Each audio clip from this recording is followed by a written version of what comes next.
सुब्रत कुमार दास राज्य सभापति न्यायपाई लड़ाई परिवार जाजपुर जिला जारका एवं सिंगीपुर अंचल एवं भुवनेश्वर रे तीन क्लिनिक खोली जड़े नकली आयुर्वेदिक डाक्तर अमरेंद्र नाथ नामक नकली आयुर्वेदिक डाक्तर तीन क्लिनिक खोली शह शह हजार हजार रोगी को मृत्युमुख को ठेली दौरान।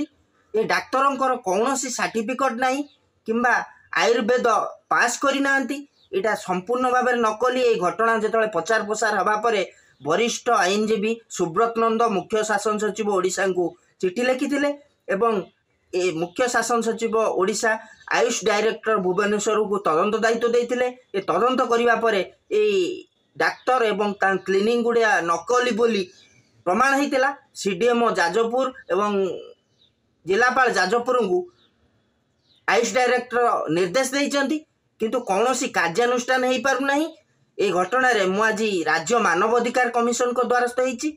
मु मान्यवर कमिशन को पाखे दाबी रखी मान्यवर कमिशन संवेदनशील घटना हस्तक्षेप करंतु एवं नकली डाक्तर जो जो क्लिनिक रही नकली डाक्तर प्रति दृढ़ दृढ़ कार्यानुष्ठान ग्रहण करंतु। एवं यही मामला रे मु जिलापाल जाजपुर सीडीएमओ जाजपुर स्वास्थ्य सचिव ओडिशा मुख्य शासन सचिव ओडिशा मुख्यमंत्री ओडिशा को पक्षभुक्त करिछि। ए मान्यवर राज्य मानवाधिकार कमिशन ए मामला को अनुध्यान करी आज 81/2024 एक मामला दायर करछंती एवं ए डाक्तरंकर गोटे संगीन अभियोग रही जे डाक्तर भ्रूण हत्या भलिया जघन्य कांड करुचंती आवर्षण करुचंती। ऑडियो भाइराल होची।